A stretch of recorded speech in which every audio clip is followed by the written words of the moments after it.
तुम्ही ऐकलत का? गुजरातनं आता आपल्या कोकणच्या हापूसवर दावा केलाय. तिथल्या गांधीनगर आणि नवसारी विद्यापीठानं 2023 मध्ये वलसाड हापूस नावानं GI टॅग मिळावा म्हणून अर्ज केलाय. आपल्या कोकणी हापूस देशातच नाही तर अमेरिका, ऑस्ट्रेलियातही भारी फेमस आहे आणि आता गुजरातनं त्याच्या नावावरती हक्क गाजवायला सुरुवात केली आहे. म्हणून कोकणच्या शेतकऱ्यांची काळजी वाढली आहे. कोकण हापूसला 2018 मध्ये GI टॅग मिळाले. त्यामुळे कोकणचे आंबा उत्पादक सुरक्षितपणे आंबा विकू शकतात आणि त्यांना चांगला भावही मिळतो. पण आता इतर राज्यातील आंबे कोकण हापूस म्हणूनच विकले जात असल्यामुळे लोकांची फसवणूक होते. म्हणून अस्सल कोकण हापूस ओळखण्यासाठी GR कोडही आणला होता. आता गुजरातनं वलसाड हापूस म्हणून GI मागितल्यानं कोकणचे शेतकरी भडकले. 30 ऑक्टोबरला पहिली सुनावणी झाली आणि त्यावेळी डॉक्टर विवेक भिडे यांनी जोरदार विरोध केला. ते म्हणाले, वलसाड हापूसला मानांकन मिळालं तर कोकणच्या शेतकऱ्यांचं नुकसान होईल, म्हणून आम्ही विरोध करतो आहोत. थोडक्यात GI टॅग म्हणजे एखाद्या वस्तूला तिचा मूळ जागेची ओळख आणि संरक्षण.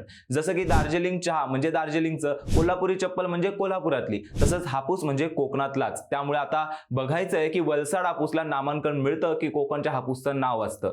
तुम्हाला काय वाटतं? कमेंट करून नक्की सांगा.